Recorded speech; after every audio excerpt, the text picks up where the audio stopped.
This past Monday, my coworkers and I returned to our hotel after a day of work out in the field. Rebecca and I walked to our rooms, and as we stood outside, I opened mine and saw someone in the bathroom. I said, "Hello?" Nobody answered. My first instinct was that it was a cleaning lady in there for some reason, until I saw my bag with my clothes in her hands. I turned to my coworker and said, "There's a woman in my room." Then I asked the woman, "What are you doing with my stuff?" It gets a little fuzzy here because I can't remember everything I said or what she said, but she kept mumbling about how her key still worked. How it still worked, and that's how she got in. I was in shock, and she was obviously very flustered, having been caught mid-robbery. She dropped my bags and fumbled around with her purse and a white plastic bag. By this time, my coworker was behind me, watching all the insanity unfold. This woman was scrambling and walking toward the door, and I said, "What's in the bag?" thinking it was probably my stuff. She said, No, it's just my things, I'll show you," and so she did. I looked and didn't see anything of mine, and since I was obviously in shock at this point, I let her leave. I went into my room, and it had been ransacked. I did a quick look around to see if anything had been taken. All of my electronics were still there. Then I went into the bathroom and saw my underwear, bikini, and clothes shoved into my own bags randomly. Even my passport was shoved in there.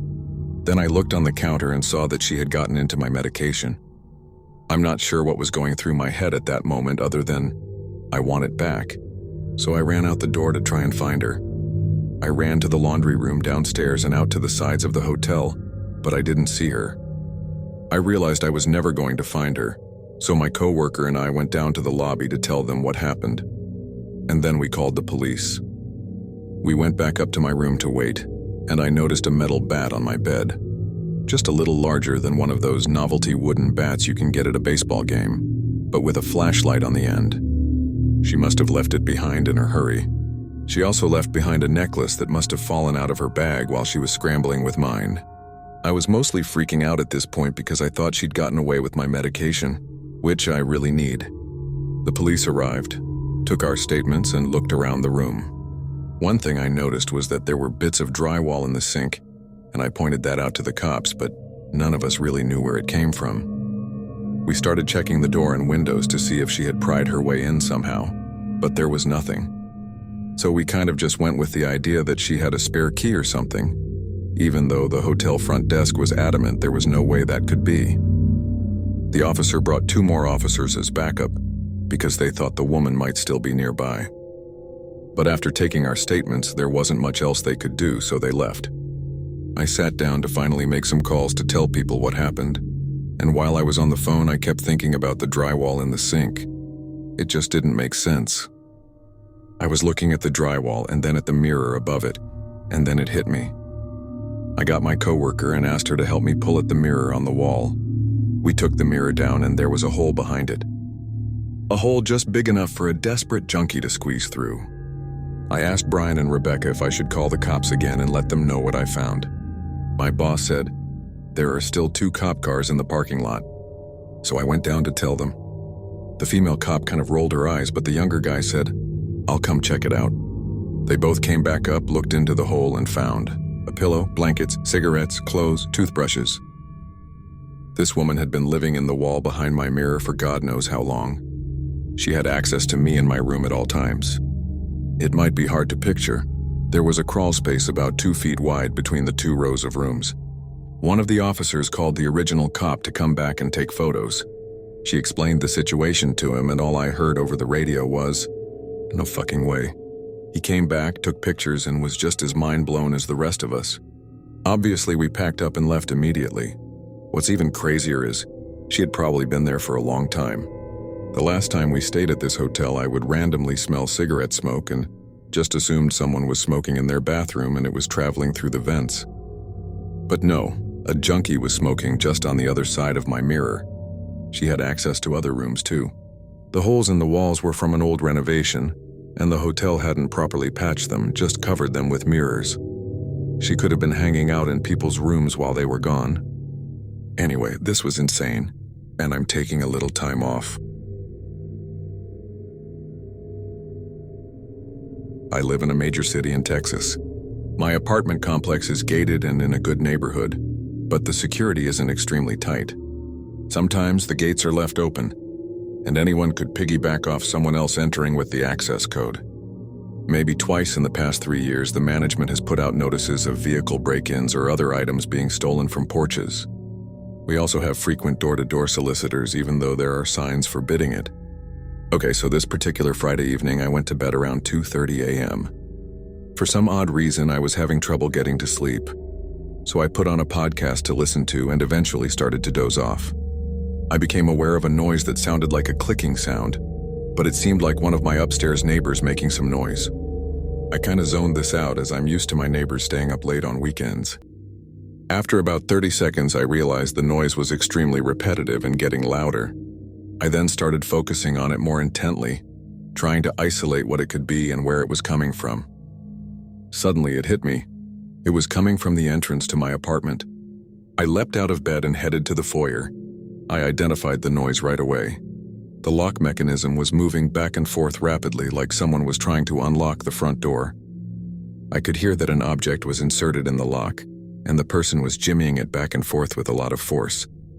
I instinctively turned around, headed to my bedside safe, unlocked it with the combination, pulled out my .357 SIG pistol, loaded a 14-round magazine, and chambered a hollow point round.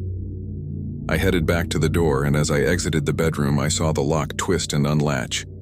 I immediately pointed my weapon straight ahead, knowing that if someone came through, I would have to make a split-second reaction. I decided that if someone entered, I would give them a momentary chance to retreat. But if they did anything other than that or entered aggressively, I was going to shoot and ask questions later.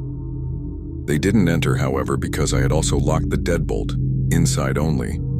When I first moved in a year prior, I remember thinking that the deadbolt was a great security feature, and I got in the habit of always keeping it locked when I'm home. In hindsight, this decision saved me from a life-or-death confrontation. Upon realizing that, I approached the door and looked through the peephole. On the other side were 3 Asians, 2 men and 1 woman. All 3 were wearing hoodies, so it was difficult to make out their faces. The men had objects in their hands, but I couldn't tell exactly what. The 2 men were talking back and forth, probably trying to figure out why they couldn't open the door even though they had successfully unlocked the main lock. The woman was also talking loudly, standing behind the 2 men, loud enough that anyone in the hallway would be able to hear her voice. She was speaking in another language. The only words I could make out were apartment 250, which she kept repeating over and over like a broken record. Upon hearing that, I started to wonder for a moment if maybe they were just drunk and had the wrong apartment number. But that was impossible. To open my lock, they would have had to use a copy of my exact key or some kind of lock-picking device. I've never copied my key or given it to anyone. Here's the other thing. Not only is 250 not my apartment number, but, as I figured out later, that apartment number doesn't exist anywhere in the complex. Standing back from the door, I took a long broom handle and jabbed it hard into the face of the door, letting them know I was on the other side. They immediately stopped fiddling with the lock and took off running. I debated whether to call 911 and decided against it, unless they returned. I knew they'd be long gone by the time anyone got there. It would be too risky to follow them to try and get a better description or license plate, and I didn't have enough identifying info as it was to make an arrest. I filed a police report the next day and let the apartment management know. They said it was unusual, but that they would alert the resource officer and ask for a police presence for a couple of nights. Nothing ever came of the report, but that's not a surprise to me.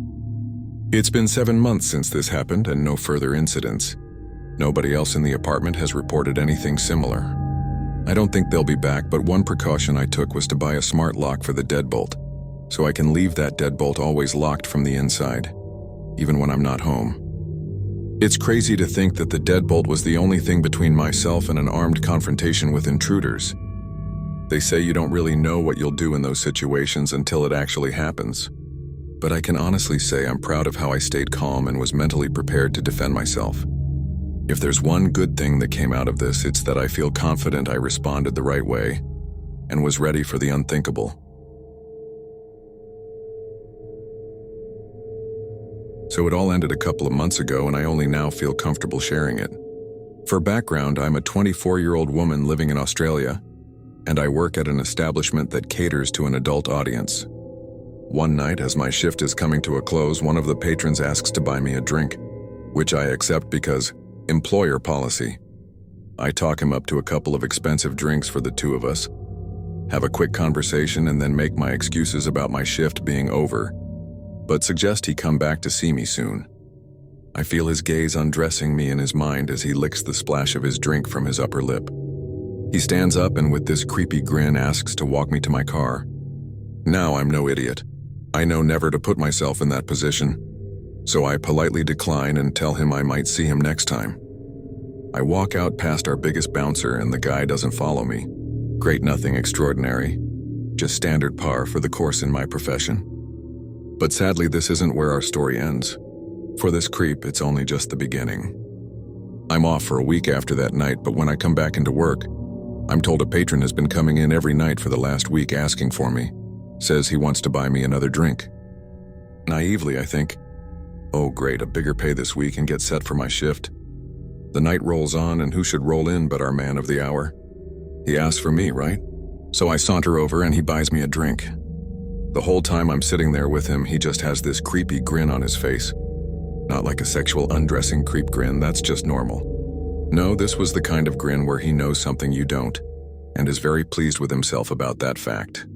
So we're talking, and I'm getting him to order drinks and trying to upsell him where I can. About half an hour goes by and I make my excuses to leave so I can try to spread the tips around. But this guy isn't having it. He won't let me leave, and the more I insist, the angrier he gets.